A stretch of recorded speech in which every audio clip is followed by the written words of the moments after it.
2005, a computer-animated character suddenly becomes immensely popular.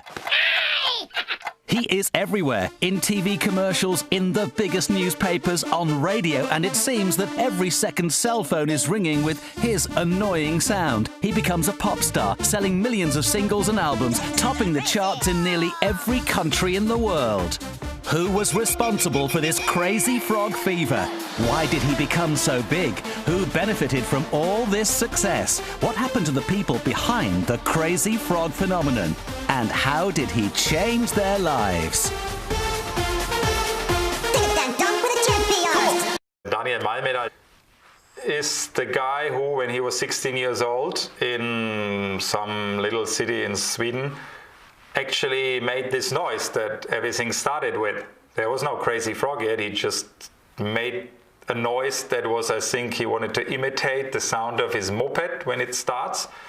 And he recorded himself doing this ring ding ding ding bing bing sound, and he sent this sound file to a few of his friends just for fun. One of the recipients was Erik Wernquist, a young Swedish animator who was building up his showreel to apply for a job in an animation company.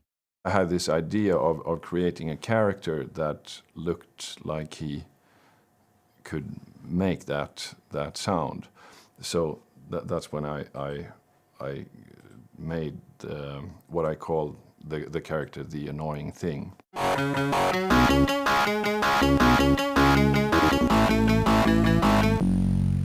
The plan was actually to make this animation a viral thing, because I thought it was funny, and I thought that if I just put this up on the internet, if I'm lucky, it will go around and people will see it.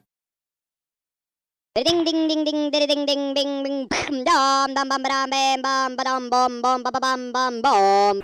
Erik applied for a job at Cactus Film as an animator, and in his resume and on his showreel he had the clip of the annoying thing. But it took quite some time, actually. I think I'd been working at Cactus for a year at least or something when I was starting to get contacted by companies who wanted to use the character for marketing.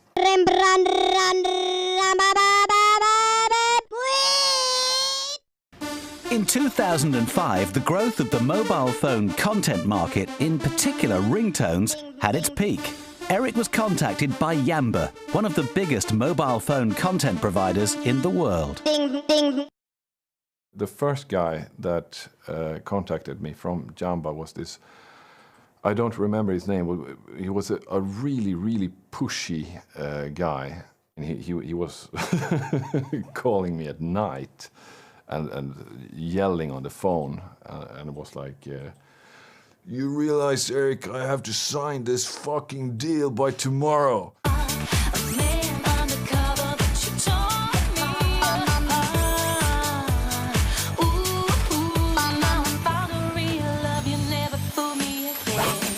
If everybody wants to buy the ringtone, obviously everybody loved that character and thought it was very funny, then it should be possible to make a song with this character and to sell the ringtone, the song as well, very successfully. And that's when I started to think, how can I make a song out of this sound, or using this sound, and with the crazy frog maybe as the artist. I told Wolfgang, you know what? Tom Boney made me a song. We hate that fucking ringtones, but by the way, we have to do a song about a ringtone. And Wolfgang think about it and say, I have an idea. He wanted to take, sort of making the ultimate hit by taking the most popular mobile phone tune, and which was the Axel Foley theme from Beverly Hills Cop by Harold Faltermeyer, and combine it with the most popular visual element or most popular character for mobile phones, which was Crazy Frog at the time. And make a smash hit.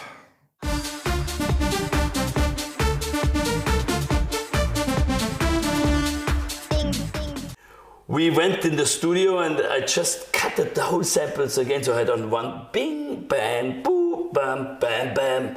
And then we tried to make on the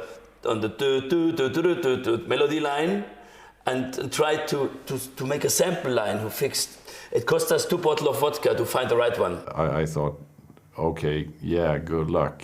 You know, I mean, who's gonna buy this? I sent it to Wolfgang and Wolfgang said, oh, this is good, Frodo. This is good. He flew to this guys in Stockholm, the video guys, the whole company, and sent them, gave them the track, they liked it, and we heard nothing from them for 3 weeks. Being the first music video, they didn't have a lot of money to spend, so we took the risk of, we never want to do anything like halfway or kind of bad. And after 3 weeks, just a link came and we saw the video and we said, massive, massive, we have a hit, we have a hit. And then Wolfgang contacted all the labels. We have offered them all these serious dance productions before that tried to be cool and nobody wanted them, and then we made something so stupid and everybody wanted to have it. When we got off the phone with the record companies, I was always calling Voodoo and said, I can't believe, you know, they're offering us 50,000, 80,000 euro for this.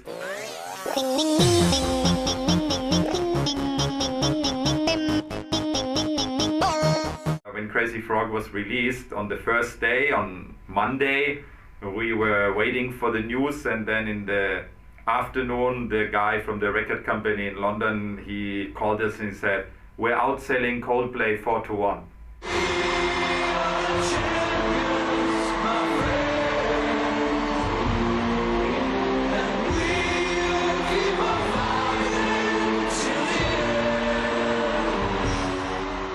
After this huge success in the UK, Crazy Frog was released all over the world and went to #1 in more than 30 countries. He released 3 albums and 7 music videos.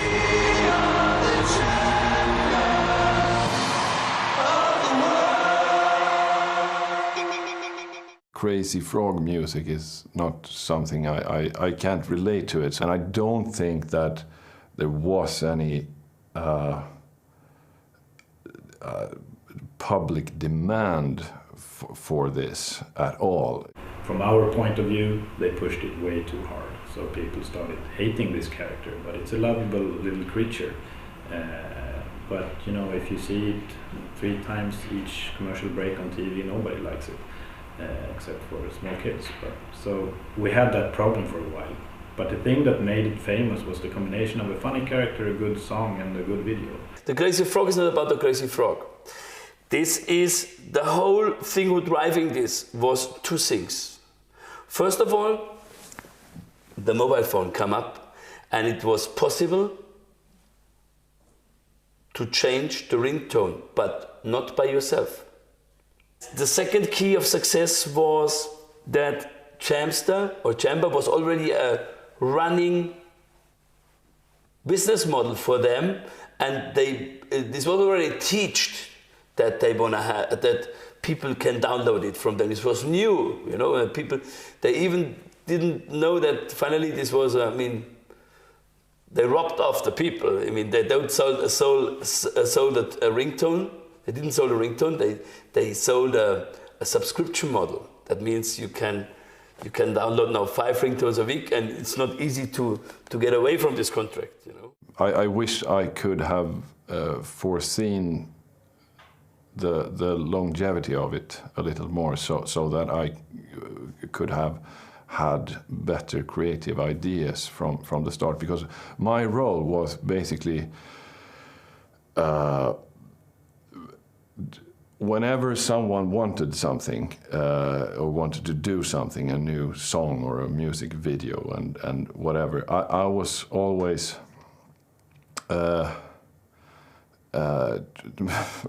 more or less trying to stop it. Because I thought, I thought all ideas were bullshit.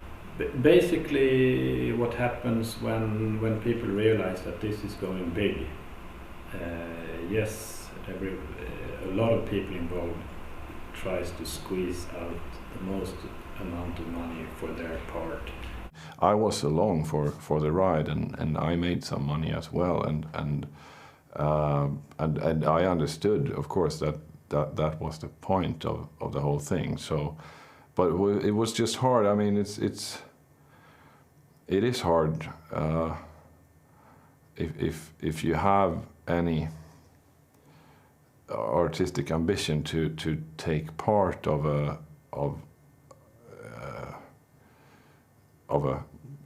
purely commercial circus as this was. So the Crazy Frog for me as a producer was more than, okay, I worked this off very correctly because because there was money in it, you know. But it was more than I shamed myself a bit as a producer, because I did a lot of things with more musician attraction, which I thought had they deserve it to get in the charts. You could call it a fear of Crazy Frog sort of remaining my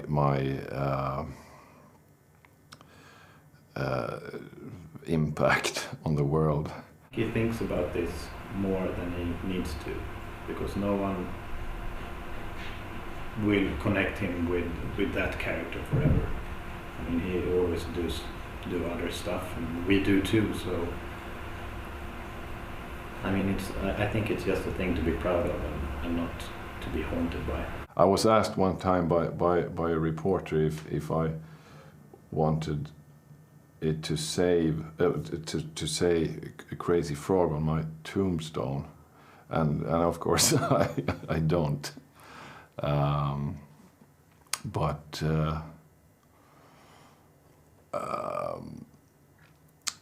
as of now, I guess that's what it's gonna say if I die tomorrow. Anyway, but I hope that will change. For the last few years, Eric has been working on an animated short film based on a story by Stanislav Lem. He's invested a lot of time, effort and money in the project. Above all, he wants to be proud of what he's creating. I can't think of any negative effect Crazy Frog had. If I would still be the Crazy Frog guy and would have not had any successful release after Crazy Frog, maybe I could have said, well, Crazy Frog put a stigma on me, but that is not at all the case. I mean, finally, I was already a well-known producer before in my kind of music. So, yeah, for sure, it came then, another possibilities came in place, but yeah, I just did my work as I did it before.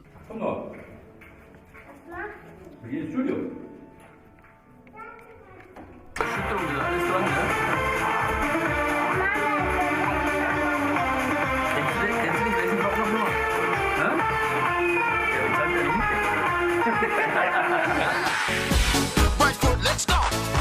Left foot, let's start. Right foot again. Left foot again.